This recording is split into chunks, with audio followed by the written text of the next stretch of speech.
Ce n'est pas à la France de fixer unilatéralement le nombre d'Africains trahis et assassinés. Ces propos ne sont pas de moi, mais du Premier ministre sénégalais Ousmane Sonko.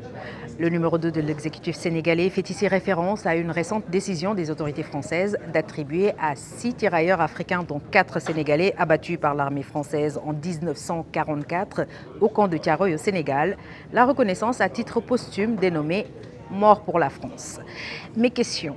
Pourquoi la France veut aujourd'hui reconnaître le massacre de Thiaroye 80 ans plus tard et pourquoi 6 soldats? Retour un peu dans l'histoire pour comprendre ce qui s'est passé. Nous sommes le matin du 1er décembre 1944. Au camp militaire de Thiaroye, proche de Dakar, la capitale du Sénégal, des troupes coloniales et des gendarmes français, suivant les ordres d'officiers de l'armée française, ont ouvert le feu sur des tirailleurs rapatriés qui demandaient le paiement de leur arriéré de solde. Les autorités françaises avancent le nombre de 35 morts ce jour-là.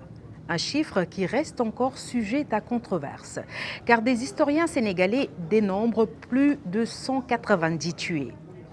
Mais s'il y a eu 35 morts selon la France, pourquoi en reconnaître seulement 6 aujourd'hui?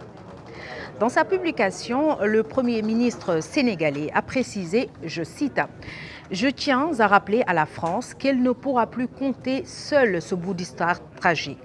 Ce n'est pas à elle de fixer unilatéralement le nombre d'Africains trahis et assassinés après avoir contribué à la sauver, ni le type et la portée de la reconnaissance et des réparations qu'ils méritent. » Fin de citation. Le traumatisme et le souvenir de ce massacre sont toujours vifs au Sénégal et en Afrique. Les tirailleurs sénégalais, ce corps de l'armée française créé en 1857 et dissous vers les années 1960, était composé de Sénégalais mais aussi de Maliens, de Burkinabés ou encore d'Ivoiriens. Ils ont participé aux 2 guerres mondiales et aux guerres de décolonisation.